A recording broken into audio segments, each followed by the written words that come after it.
Sin caos no hay cambio y sin cambio no hay evolución. Bienvenidas al podcast Mejórate con Susana FHC, psicóloga y CEO de Psicomind. Estoy feliz de que estés aquí porque eso significa que quieres mejorar tu relación contigo y con las personas de tu entorno, para así poder florecer en tu vida. Creo que los mejores regalos que puedes darte son espacios para conectarte, sentir, reflexionar y florecer. Espero que este sea uno de ellos y sígueme para mantener tu dosis de autocuidado y salud mental. Hola Flor, hoy vengo con un tema especialmente, no sé cómo llamarlo, pero especialmente delicado para mí porque al final es un tema que ha salido en una sesión con diferentes pacientes y que realmente creo que es un problema a nivel general. Creo que es un problema muy común y del que normalmente se habla poco. Normalmente se habla mucho de los miedos, se habla mucho de las fobias, de que si el miedo a la oscuridad, de que si el miedo a estar solo, de que si la fobia a las arañas, a los perros, a los ascensores. Pero hablamos muy poco sobre el miedo a fallar, a cometer errores. El miedo a fallar, al igual que el resto de miedos, ¿no? O sea, tienen un sistema común, y es que los miedos nos paralizan, no nos dejan avanzar. Entonces, si yo tengo miedo a fallar en algo, no voy a cometer errores por si acaso de verdad fallo. Y ese miedo a fallar, como nos paraliza, no nos permite alcanzar nuestro pleno potencial. Bueno, hoy estoy aquí para precisamente poner mi granito de arena en ese cambio y que realmente sí que puedas sentir que puedes alcanzar tu máximo potencial sobrepasando este miedo a fallar y que así no tengas ese problema. Así que vamos a ver cómo podemos superar ese miedo.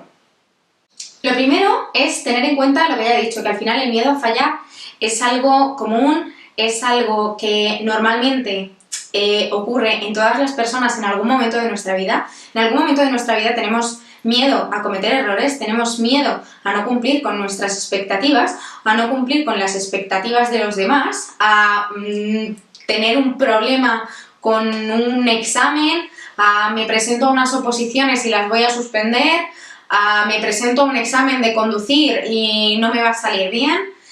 Al final el miedo a fallar es algo muy común y es algo de lo que, ya digo, se habla poco. Pero es importante reconocer que el fracaso no es algo malo.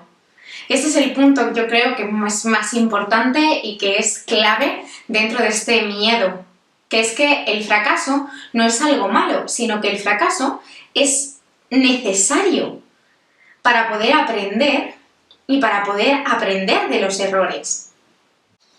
Es verdad que hay momentos en los que sentimos más presión a nivel social, sentimos más presión porque, por ejemplo, en el caso de unas oposiciones, pues tienes que tener una cierta edad, una cierta forma física, unas ciertas condiciones que muchas veces no podemos controlar porque el paso del tiempo ocurre y porque, ¿qué se le va a hacer? Es que es así, no podemos detener el tiempo y decir, a ver, yo durante los siguientes 2 años no quiero que pase el tiempo porque entonces voy a aprender más despacio o no voy a poder entrar en estas oposiciones o voy a tal. Y entonces durante estos 2 años se paraliza el tiempo, nadie crece, nadie hace nada. Y entonces yo me preparo para que esos 2 años los pueda utilizar. Evidentemente no podemos hacer esto. Y entonces sentimos, además de la presión interna, sentimos la presión externa. Pero aún así es importante entender que fallar es necesario para el aprendizaje. Si yo fallo en algo, es porque tengo que aprender que esa no era la manera de hacerlo. Repito, el miedo a fallar paraliza. Cuando nos paraliza, entonces tenemos más riesgo a fallar. Esto es como la pescadilla que se muerde la cola, ¿no? O sea, tengo miedo a fallar, entonces tengo más probabilidades de fallar porque me paraliza, entonces tengo más miedo a fallar. Entonces, esa pescadilla tenemos que cortarla en algún momento, tenemos que cortar ese círculo. Para superar el miedo a fallar, tenemos que entender que ese miedo, como ya he dicho, es algo natural, que fallar o fracasar o cometer errores es algo que nos permite crecer a nivel personal y a nivel interno y realmente a todos los niveles, que nos permite aprender la manera de hacer las cosas o la manera de no hacer las cosas, y sobre todo que los errores no definen tu valía personal. Eso es importante para liberarte de ese miedo a los errores y liberarte del perfeccionismo que esto genera, liberarte de las expectativas externas. Porque cometer un error, fallar en algo, suspender un examen, no te hace menos válido o menos válida. Para esto también es muy importante practicar la autorreflexión y la autocompasión. En vez de centrarnos en los errores, en los fallos, en todas esas cosas que hemos hecho y que no hemos sacado adelante, céntrate en lo que sí has conseguido, en lo que a día de hoy tú dijiste, esto lo quiero y hoy lo tienes. Entonces, has conseguido cosas, has logrado cosas. Céntrate en tus logros más que en tus fallos. Porque también cometiste fallos para conseguir esos logros, pero a día de hoy los tienes. Céntrate en tu esfuerzo, en tus esfuerzos por conseguir todo eso que a día de hoy quieres. Y también es importante que te trates con mucha amabilidad y con mucha compasión, porque la primera persona que se tiene que centrar en comprender que no todo sale perfecto y en ser amable, eres tú contigo misma. Al final, nadie se va a tratar mejor o peor que tú a ti misma.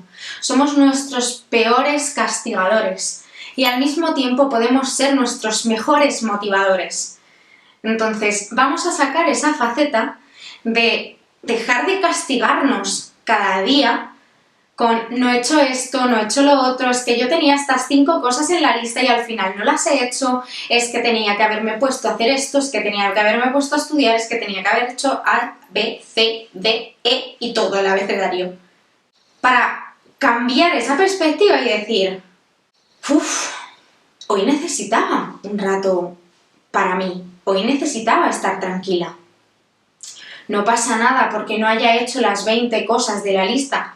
He hecho 12, no pasa nada.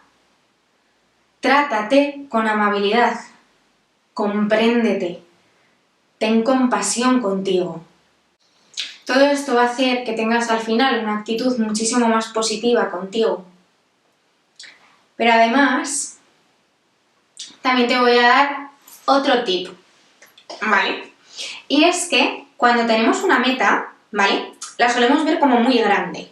Entonces, cuando vemos una meta muy grande, pensamos que no la vamos a poder conseguir porque, oh Dios mío, ¿cómo voy a conseguir todo esto en poco tiempo? Etcétera. Divide esa meta enorme en pequeñas metas y a su vez esas pequeñas metas en otras más pequeñas, hasta que llega un momento en el que las metas sean tan pequeñas que tú eso lo puedas hacer tranquilamente en 15-20 minutos. Porque al final eso te va a dar un apoyo extra en cuanto a motivación de decir, vale, he conseguido mi mini meta de hoy, de lujo. ¿Puedo hacer otra mini meta hoy? Bueno, pues a lo mejor sí, a lo mejor yo tenía simplemente puesta una mini meta porque pensaba que o iba a tener un montón de cosas o que iba a estar muy abrumada o que no iba a poder con esa meta y al final la he conseguido fácil. Y oye, el conseguir esa mini meta también te motiva, te da ese chute extra de energía que dices, pues voy a hacer otra. Y entonces, si en ese momento quieres hacer otra, la haces. Si en ese momento no quieres hacer otra porque tú ya te habías puesto esa y prefieres hacer otra cosa, pues te vas a hacer otra cosa. Pero al final tú ya tienes esa motivación de lo que me he propuesto hoy, lo he conseguido. por pequeño que sea. Esto al mismo tiempo nos permite centrarnos en otro punto muy clave y muy importante para desmontar ese miedo a fallar. Y es que si nos centramos en enfocarnos en el proceso de aprendizaje, es muchísimo más fácil llegar a una meta que si simplemente estamos pensando en la meta. Si yo pienso simplemente en tengo que aprobar este examen, no me voy a centrar en todo el proceso de aprendizaje que tengo antes, y entonces cuando me tenga que enfrentar al siguiente examen, voy a volver otra vez al punto inicial de no puedo fallar, porque no aprendí del proceso y del esfuerzo que suponía estar yendo meta a meta y enfocándome en mi proceso de aprendizaje y en el esfuerzo que eso supone, sino que simplemente estoy viendo el final. Entonces, es importante ver el final para saber hacia dónde quieres dirigir tus esfuerzos, pero cuando los estás dirigiendo, es importante centrarte en el proceso, en el camino, no a dónde vas a llegar al final. Me centro en el aprendizaje, me centro en el camino, y entonces así me motivo muchísimo más fácilmente para llegar a donde quiero llegar. Porque esto nos permite persistir a pesar de los obstáculos que podamos encontrar. Por tanto, con toda esta información, lo que quiero llegar es que al final el miedo a fallar no puede paralizarnos, no puede ser un obstáculo más para conseguir tu éxito y conseguir tu felicidad. Por eso yo dentro de las consultas siempre intento abordar este miedo y que al final las personas entiendan mediante herramientas y mediante varias técnicas que es importante encontrar ese punto para pegar el salto, pegar ese esfuerzo de decir, vale, me voy a centrar en el proceso más que en la meta. Y que eso al final también te ayude a crecer y a florecer hacia donde tú quieres ir. Si tú también quieres que te ayude a solucionar este miedo en consulta, puedes acogerte a la cita de valoración gratuita que tienes aquí debajo en el perfil, en la descripción, y ahí podemos hablar tranquilamente de cuál es tu miedo, cuál es tu esfuerzo, cuál es tu problema, qué es lo que quieres conseguir, y entonces ahí podemos avanzar a nivel terapéutico como quieras, a tu ritmo y a tu necesidad. Por eso te invito a coger esa cita de valoración gratuita para conseguir superar ese miedo a fallar y así lograr tus metas. Recuerda lo que te he dicho al principio, los errores son oportunidades de crecimiento y de aprendizaje. Y ahora puedes enfrentar esos miedos y descubrir todo tu potencial conmigo en consulta o con la gente de mi equipo en la clínica. Nos vemos el próximo domingo en el siguiente podcast y espero haberte ayudado un montón. Espero que hayas disfrutado de este episodio y que hayas conectado contigo este ratito. Recuerda dejarme tu opinión en comentarios, compartirlo con otras personas y en las redes sociales y seguirme para seguir mejorándote en salud mental. Observa, acepta, suelta, florece. Floreces lo que mereces. Que tengas un maravilloso día.